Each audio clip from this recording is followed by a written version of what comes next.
Je crois qu'il sait pas. Prestiani voudrait porter plainte contre Vinicius et Mbappé. Je te porte pas dans mon cœur.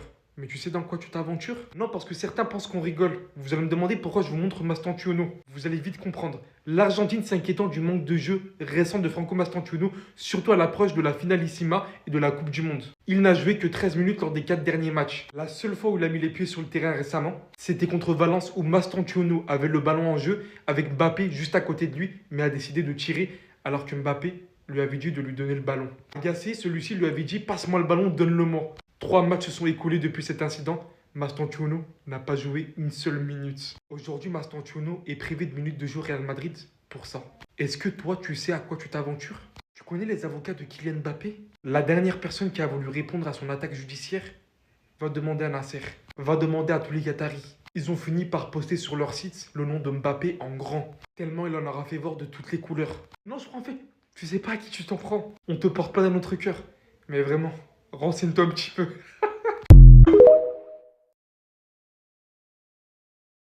Les gars, c'est l'hôpital qui se fout de la charité. Non, il faut être extrêmement culotté pour vouloir essayer de porter plainte contre Vinicius et Mbappé. En fait, je crois que c'est la suspension provisoire qui lui a donné un coup à la tête.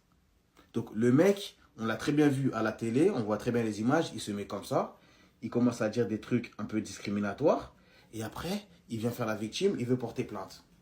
Moi, j'ai envie de dire une chose à certains racistes, à des gens qui ne nous aiment pas, mais en fait, dites-le nous comme des hommes, en face. Pourquoi faire ça? Pourquoi faire ça? Quand on n'aime pas quelqu'un, on le dit ouvertement, on s'affirme, on est des hommes. Et visiblement, lui, c'en est pas un. Parce que visiblement, là, il agit comme un lâche. En tout cas, moi, honnêtement, j'espère de tout mon cœur que l'UEFA va sanctionner ce petit enfoiré à la hauteur de ses mots. Parce que là, il veut se faire passer pour la victime. Alors qu'au contraire, là, c'est plutôt Vinicius la victime. C'est lui qui s'est fait insulter. Donc moi, j'espère vraiment de tout mon cœur qu'il va se faire sanctionner. Et comme Mbappé l'a dit, ce joueur ne doit plus jouer à la Ligue des Champions. On n'a pas besoin des joueurs comme ça en Ligue des Champions. Ça fait des années, il y a des pubs, il y a des campagnes contre le racisme. Ça ne change pas. Maintenant, Mbappé, on sait, voilà, sa voix, elle pèse dans le monde du football. Et j'espère que, voilà, ça va faire la différence. Donc, Cristiani, c'est bien beau, voilà, de sortir les gros bras, de faire le malin. Mais après, il faut assumer, espèce de lâche.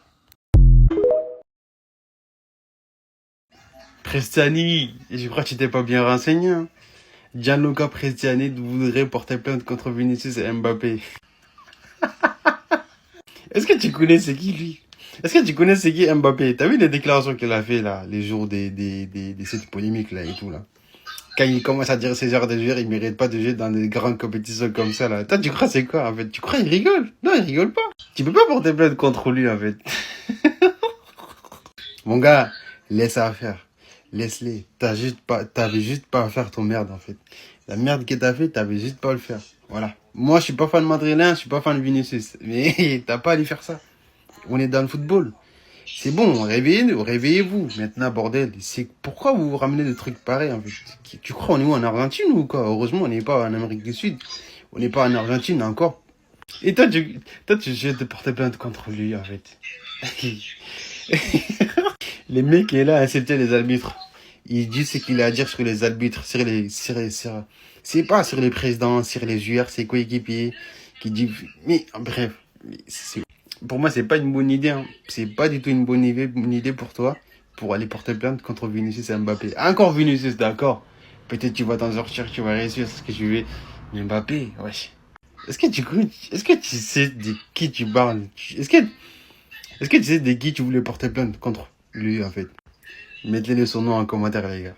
Je vais pas le dire, hein. Mettez-le son nom sur les commentaires. Comme ça, on n'en parle plus. Ah, parce que je crois, lui, il s'est pas bien renseigné, en fait.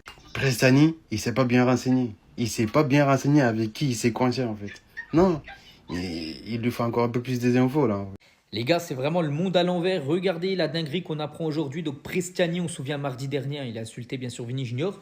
Donc, regardez, hein, il envisage maintenant de porter plainte contre Mbappé et Vini Junior. En gros, il va se faire passer pour la victime. Ah, c'est fou, hein. Donc, Vini a entendu dire plusieurs fois singe, hein, tandis que le français lui a dit raciste de merde. Voilà. Donc, en gros, maintenant, il va porter plainte, lui, parce qu'en gros, il a reçu ces insultes-là, le genre argentin. Et à noter les gars que l'UEFA l'a suspendu pour le match après-demain, pour le match retour. Donc normalement, il ne devrait pas être là. Mais on voit du coup que le Benfica a fait appel de la suspension de l'UEFA. Donc voilà, il va falloir trancher pour savoir s'il sera là ou non, bien sûr, le joueur argentin. Et toujours sur cette rencontre après-demain, bien sûr, n'oubliez pas que si Tchouaméni, Hudson ou Carreras prennent carton jaune lors du match après-demain, ils seront suspendus pour le 8e de finale aller de Ligue des Champions. Et on finit aujourd'hui les gars avec Rudiger parce que son futur va être fixé là dans les prochaines semaines. Donc le contrat de Rudiger se termine le 30 juin prochain. Mais il a une chance de rester grâce à ses performances sur le terrain, son influence bien sûr dans le vestiaire vu que c'est quand même un leader, un joueur avec de l'expérience. Donc après tout dépendra aussi de sa capacité à jouer régulièrement d'ici la fin de saison parce que bien sûr s'il se reblesse, donc voilà, le Real Madrid on ne voudra plus. Mais voilà, s'il est constant jusqu'à la fin de saison, il y a des chances bien sûr qu'il prolonge d'une année supplémentaire. Bravo! Bravo, bravo, bravo, bravo, bravo à l'UEFA pour son hypocrisie pas possible. Pardonnez-moi, je suis le premier homme heureux de voir que Prestiani se prendra une sanction. Mais jusqu'où ira l'hypocrisie autour de cette affaire de la part de l'UEFA? Comme vous avez pu le voir, l'Argentin a été suspendu provisoirement par l'UEFA pour le match retour face au Real. D'ailleurs, le Benfica annonce faire appel suite à la suspension de Gianluca Prestiani. Le club reproche à l'UEFA d'avoir suspendu son joueur alors que l'enquête est toujours en cours. Le communiqué est ici pour tous ceux qui veulent le voir. Mais laissez-moi vous expliquer tout simplement pourquoi c'est de l'hypocrisie pure et dure. Je rappelle pour ceux qui ne sont pas au courant de cette histoire, Prestiani, joueur du Benfica, aurait proféré des insultes racistes à Vinicius, en tout cas c'est ce que Vinicius aurait déclaré. Et pour se défendre, Prestiani aurait reconnu avoir proférer des insultes, voilà, vous voyez, homophobes et non racistes à Vinicius, comme si c'était mieux. Sauf que cette mesure de l'UEFA, elle vient sans enquête, sans preuve. Et la vraie réalité derrière cette suspension, c'est uniquement l'UEFA qui essaye de redorer son blason après cet incident, en essayant de montrer qu'ils font des choses, sauf que le but, c'est pas que n'importe quel joueur sur le terrain puisse être accusé sans preuve. Ce que tout le monde demande, supporters comme joueurs, comme staff, c'est une protection des joueurs vis-à-vis de ça, que des mesures puissent être mises en place clairement et que les coupables, une fois que c'est avéré qu'ils sont coupables, soient sanctionnés très lourdement. Là, il prend un match de suspension, il va juste pas aller au Santiago Bernabéu, il va juste pas se faire huer et il n'y a rien qui va changer dans sa carrière. Donc en soi, c'est censé être une bonne chose, sauf qu'on peut pas commencer à envoyer un message où des joueurs où il n'y a pas encore la preuve, où l'enquête n'est pas finie, qui se fasse sanctionner, c'est pas normal. Et je dis pas ça pour le défendre, j'espère qu'il sera sanctionné de football à vie. Mais avant ça, faut prouver sa culpabilité.